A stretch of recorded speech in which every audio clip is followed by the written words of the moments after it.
Just bought a manual B8S4. What's the difference between the rear sway bar only versus benefits of the combo front and rear?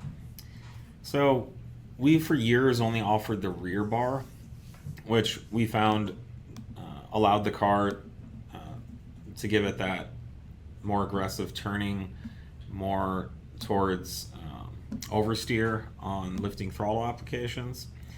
And what it didn't do is give the whole car flatter handling. It was definitely flatter than stock sway bars.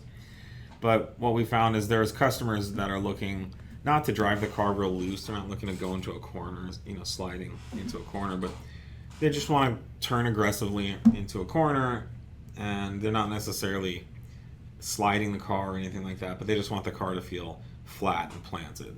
And so the front and rear sway bar combo not only maintains that more aggressive handling attitude, it gives the car overall more flat body roll and flat handling and steering.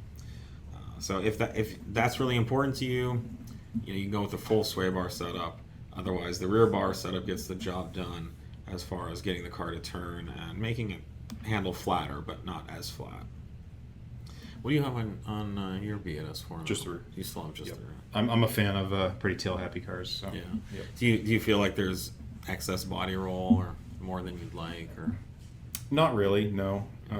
It's not bad. No, but you definitely not feel bad. it Yeah, if you went with the full. You would feel, yeah, it would certainly feel more.